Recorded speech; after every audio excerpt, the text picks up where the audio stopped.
हिमाचल प्रदेश की सुक्खू सरकार अपने 3 साल का कार्यकाल पूर्ण होने पर मंडी में जश्न मना रही है। इस जश्न के चलते पेंशनर तो पहले ही इसका विरोध कर रहे हैं। भाजपा की क्या राय है, विपक्ष की इस जश्न को लेकर क्या राय है, इस पर बातचीत करने के लिए हमारे साथ मौजूद हैं विधायक राकेश जम्वाल। जम्वाल जी, आप भी मंडी जिला से ही आते हैं। मंडी जिला त्रासदी के दौर से गुजरा है। इस बार सबसे ज्यादा त्रासदी वहां पर हुई है और सरकार ने फैसला लिया है कि जश्न जो है 3 साल के कार्यकाल पूर्ण होने का मंडी में मनाया जाएगा। आपकी क्या राय है इस पर? हिमाचल प्रदेश में आपदा आई है और सरकार ने डिजास्टर एक्ट हिमाचल प्रदेश में लगाया है, जिसके अंतर्गत सरकार ये भी चाह रही है कि पंचायती राज संस्थाओं के स्थानीय निकायों के चुनाव अभी देरी से हों, लेकिन जश्न नहीं टल सकता। जश्न तो होगा ही होगा। 3 साल पूरे होने पर सरकार का जश्न इस डिजास्टर एक्ट के अंतर्गत भी हो रहा है।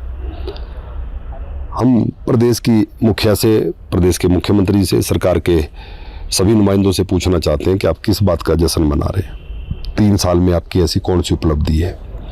आपने हिम केयर बंद कर दी, आपने सहारा योजना बंद कर दी, आयुष्मान के माध्यम से इलाज हिमाचल प्रदेश में नहीं हो रहा है, हॉस्पिटल में दवाइयाँ नहीं है, हॉस्पिटल में टेस्ट नहीं हो रहे हैं, डॉक्टर्स आप नए अपॉइंट नहीं कर पा रहे हैं, मेडिकल कॉलेजेस को आप खाली कर रहे हैं।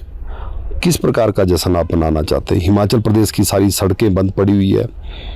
आज पेंशनर सड़कों पर हैं, आज युवा बेरोजगार सड़कों पर है, किसान सड़कों पर है। किस बात का जश्न आप मना रहे हैं? आज कॉन्ट्रैक्टर ठेकेदार उन्होंने विकास के कार्य रोक दिए क्योंकि उनको पिछले कई महीने से पेमेंट उनको नहीं मिल रही है। मुख्यमंत्री जी वायदा करते हैं दिवाली पे सबको पैसे मिल जाएंगे, किसी को पेमेंट नहीं हुई। विधायकों की विधायक क्षेत्र विकास निधि, जिससे हम चाहते थे कि कुछ सड़कें, कुछ रास्ते जो क्षतिग्रस्त हुए उनको ठीक करते, वो विधायक क्षेत्र विकास निधि की जो हमारी पैसे हैं वो ट्रेजरी से रिलीज नहीं हो रहे। तो किस बात का जश्न आप मनाना चाहते हैं? ये अनेकों प्रकार के प्रश्न सरकार से हैं।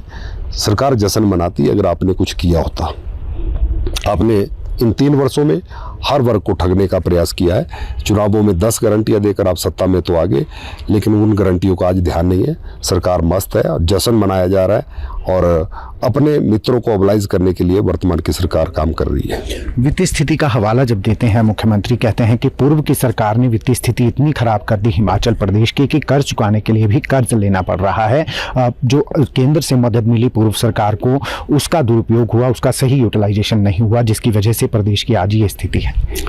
मुख्यमंत्री जी अपने दायित्वों से नहीं भाग सकते। इन सारी बातों से, ऐसी बातें करके अपनी जिम्मेवारी से नहीं भाग सकते। आप प्रदेश के मुख्यमंत्री हैं, आपकी जिम्मेवारी है। जिस परिस्थितियों में भी सरकार आपके पास है। हिमाचल प्रदेश में कर्ज लेने की ये शुरुआत किसने की थी? कांग्रेस पार्टी ने की थी। कांग्रेस पार्टी ने इस हिमाचल प्रदेश को आज जिस स्थिति में वर्तमान में प्रदेश खड़ा है, इसके लिए कोई जिम्मेवार है तो कांग्रेस पार्टी जिम्मेवार है। 1990 में शांता कुमार जी मुख्यमंत्री बने थे। 1993 में जब उनकी सरकार गई थी, 1 रुपए का भी कर्ज हिमाचल प्रदेश के ऊपर नहीं था। उसके बाद किसकी सरकार आई थी? कांग्रेस की आई। फिर ये क्रम चलता गया, कांग्रेस की सरकार आई, भाजपा की आई। लगातार हमको प्रदेश चलाने के लिए कर्ज लेना पड़ रहा है, कोई भी सरकार हो। मैं ये नहीं कहता कि कांग्रेस की सरकार ने, पूर्व में हमारी सरकार थी उसमें भी लोन लिया गया, उससे पूर्व कांग्रेस की सरकार थी उन्होंने भी लोन लिया, और वर्तमान की सरकार तो सारे रिकॉर्ड तोड़ के लोन ले रही है। लेकिन अपनी नाकामयाबियों को लेकर पूर्व की सरकार पर दोषारोपण करना, अब तो 3 साल हो गए, कुछ अपना भी बता दो कि आपने क्या किया। पूर्व की जयराम जी की सरकार को हर बात को लेकर दोषारोपण करना वो ठीक नहीं है। और बची हुई बातों को लेकर आप कहते हैं कि केंद्र ने कुछ नहीं किया। प्रदेश में कर्मचारियों को तनख्वाह ना मिले तो केंद्र के ऊपर दोष, सड़कें ठीक ना हो तो केंद्र के ऊपर दोष। हर बात को लेकर दूसरों पर दोषारोपण करना ये मुख्यमंत्री जी की और वर्तमान की सरकार की आदत बन गई है, जो ठीक नहीं है। आपके पास भी जिम्मेवारी है, आपकी भी एक लोकतांत्रिक तरीके से चुनी हुई सरकार हिमाचल प्रदेश में है। आप क्या कर रहे हैं? जनता आपसे प्रश्न चाहती है। शीतकालीन सत्र आ रहा है, भाजपा की किस तरीके से तैयारी है? किन किन मुद्दों को सरकार को घेरना है, किन किन मुद्दों पर क्या इसकी रणनीति तैयार कर दी गई है? भारतीय जनता पार्टी इस शीतकालीन सत्र के लिए पूरी तरह से तैयार है और बहुत से अलग अलग प्रकार के प्रश्न भी हमने किए हैं और डिस्कशन भी भारतीय जनता पार्टी के ओर से दी गई है। उन सारी बातों पे चर्चा होगी। लेकिन दुख इस बात का है, ये हिमाचल के इतिहास की ऐसी सरकार है जो सदन के बाहर तो झूठ बोलती है लेकिन सदन के अंदर भी झूठ बोलती है। उस कारण से हमें कोई बहुत ज़्यादा उम्मीदें सरकार की ओर से नहीं है कि हमको कोई हमारे प्रश्नों के ठीक प्रकार से जवाब मिलेंगे। पिछले 3 सत्रों से हम कुछ प्रश्नों के जवाब मांग रहे हैं तो सरकार की ओर से जवाब आ रहा है कि अभी सूचना एकत्र हो रही है।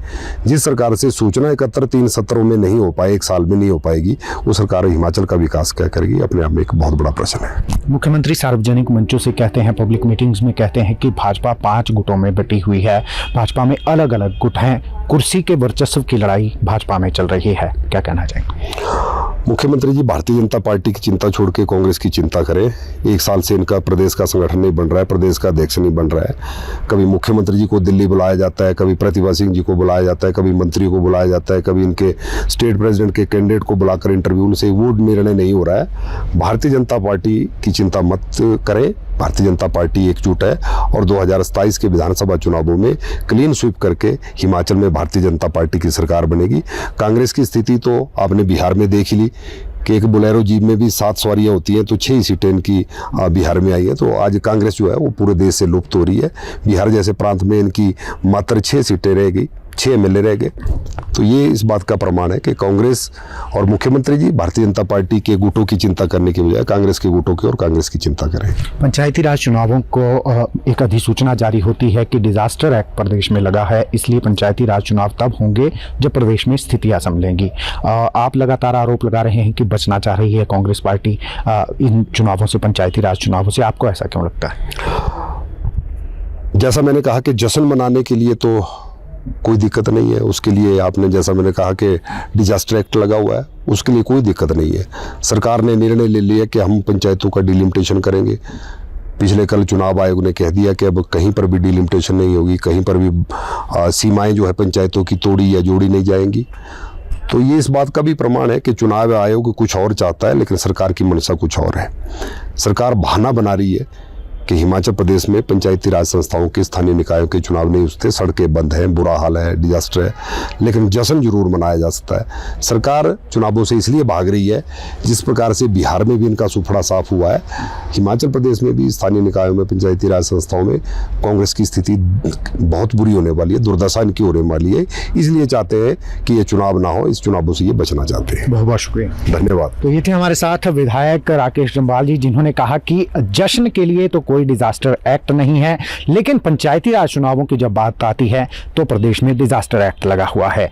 इस पर सवाल खड़े करते हुए विधायक राकेश जम्वाल ने बड़ी बात कही है कि जिस तरीके से बिहार में सुपड़ा साफ हुआ है, अन्य प्रदेशों में सुपड़ा साफ हुआ है, उसी डर से पंचायती राज चुनावों को करवाने से वर्तमान प्रदेश की कांग्रेस सरकार डर रही है। दैनिक सवेरा टीवी के लिए शिमला से गजेंद्र शर्मा।